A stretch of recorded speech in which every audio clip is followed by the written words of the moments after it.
Hey there, my name is Vaughn. I'm a knife maker from the Orlando, Florida area, and I just wanted to talk about Bitcoin. I'm having a hard time orange pilling some of my friends and family. They really just don't want to hear it, and it's hard to understand what Bitcoin is. But to understand Bitcoin, we have to understand what money is. And we were all born into a financial system that doesn't explain what money is. So telling someone how important Bitcoin is and how it might be a paradigm shift is tough. The big idea around Bitcoin is actually found in a much earlier history of value, which is closer to the true definition of what money is. But in the very beginning, there was no money. We lived in a world where trade was raw and immediate and cumbersome. If you had a basket of apples and you wanted a spear, you'd better hope that your neighbor who owns a spear was craving apples. So this was barter, and it was messy. Enter the Yap people. They were a society in the Pacific Islands who really took things in a whole new level with their rice stones. These were massive limestone discs. Some were as big as cars, quarried from distant islands and hauled across the ocean. These weren't pocket change. These were wealth you could see from a mile away. The value wasn't just in the stone, but in the epic saga of getting it there. Labor, risk, and the sheer human grit that was involved. The Yap people, they didn't need to move these stones to trade with them. The ownership was a shared story. It was a collective agreement etched in the community's memory. This was money's first lesson. Value is what we agree it is, rooted in effort and trust. So as societies grew, so did the need for something more portable, something smaller. So shells and beads and polished stones became the next step. Beautiful, they were durable, they were divisible, and they were nature's gifts. They were imbued with a value through scarcity and through human desire. Then came metals, copper, silver, gold. And gold was a game changer. It was very rare. It didn't rust. It gleamed with a kind of eternal allure. To get it, you had to prospect, you had to mine and refine and craft it into coins and jewelry. And every ounce was a proof of work, sweat, time, and ingenuity poured into something tangible. A gold coin wasn't just a medium of exchange. It was a story of human effort, a physical law of value creation. You could hold it, feel its weight, and you knew it would still mean something a generation later. But humans are restless innovators, and soon we began to abstract money further. Enter the era of debt and credit, promises to pay, IOUs, and ledger entries started to replace physical goods. This was a leap. Money became less about the thing in your hand and more about the trust in the system. By the 20th century, gold-backed currencies ruled the world. The US dollar tied to gold was a promise. You could, in theory, trade your paper for a fixed amount of that shimmering, beautiful metal. It was a tether to reality, a check on temptation to create more money out of thin air. Then came the pivot that changed everything. In 1971, the United States severed the dollar's tie to gold, ushering in an era of fiat currency, money backed by not metal, but by the government's say-so. This was a seismic shift.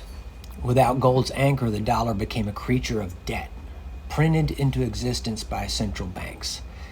It was like handing humanity a magic wand with a warning label that says, use sparingly, or else. And the or else was inflation. The slow erosion of value as more dollars chased the same amount of goods. And here's where the plot thickens. The United States dollar wasn't just America's money. It was the world reserve currency, the backbone of global trade, oil, commodities, international debt, all priced in dollars. This was power, but it came with a curse called the Triffin Dilemma. The Triffin Dilemma is kind of like a cosmic catch-22. To keep the world economy humming, the United States had to pump out dollars to meet global demand. But the more dollars it printed, the shakier the dollar value became. It's like lending your neighbor tools while your own house is falling apart. America's main export became its currency. And in return, we got real stuff.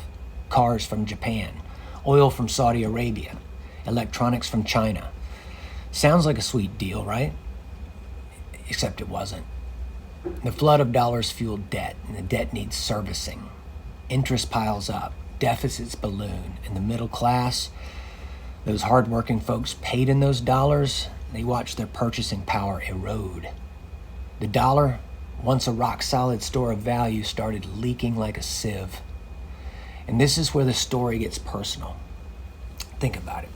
You work 40, 50, 60 hours a week, pouring your time, your energy, and your life into earning money.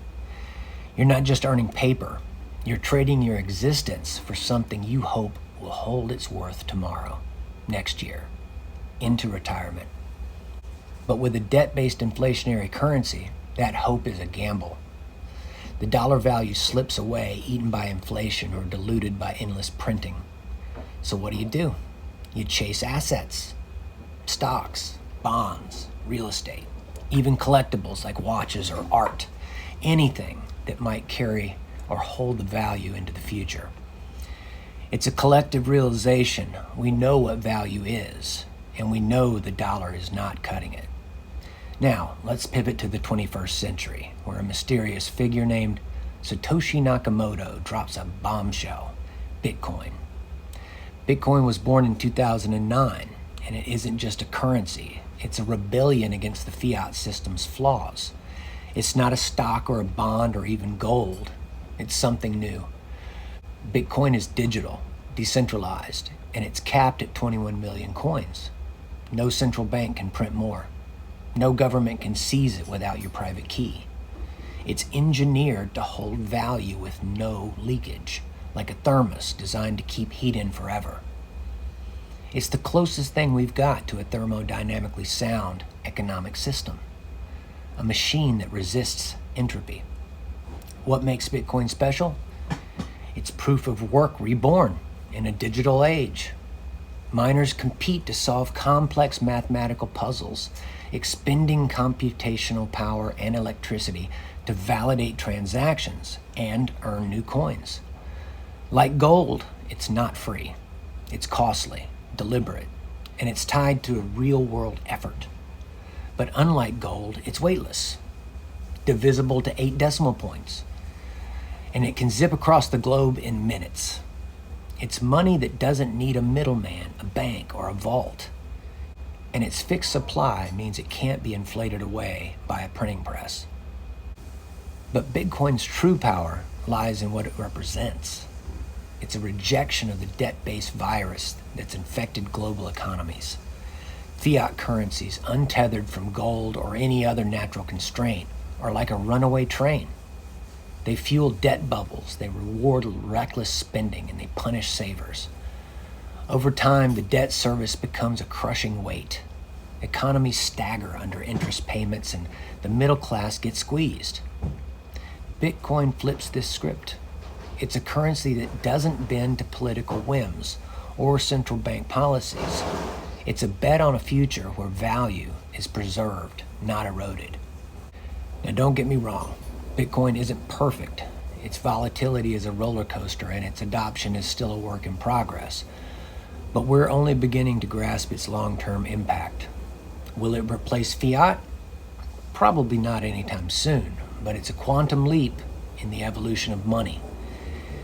A challenge to the status quo that forces us to rethink what money should be. It's a reminder that money isn't just a tool. It's a reflection of human values. We want something that carries our work, our time, our lives into the future without loss. Bitcoin, for all its complexity, is a step toward that ideal. So, here we are, at a crossroads in the story of money. From giant stones to gold coins to paper promises to digital code, we've been chasing the same thing, a way to capture and preserve value. The United States dollar, as the world's reserve currency, is buckling under its own weight, a victim of the Triffin dilemma and unchecked debt. Bitcoin, with its radical transparency and unyielding scarcity, offers a different path, one that's not without risk, but it does brim with possibility. As we look into the future, the question isn't what money will look like, but what we want it to mean. Because at its core, money isn't about stones or shells or code. It's about us. It's about our trust and the value we create together. Thank you for listening. Hopefully I'll talk to you soon. Bye.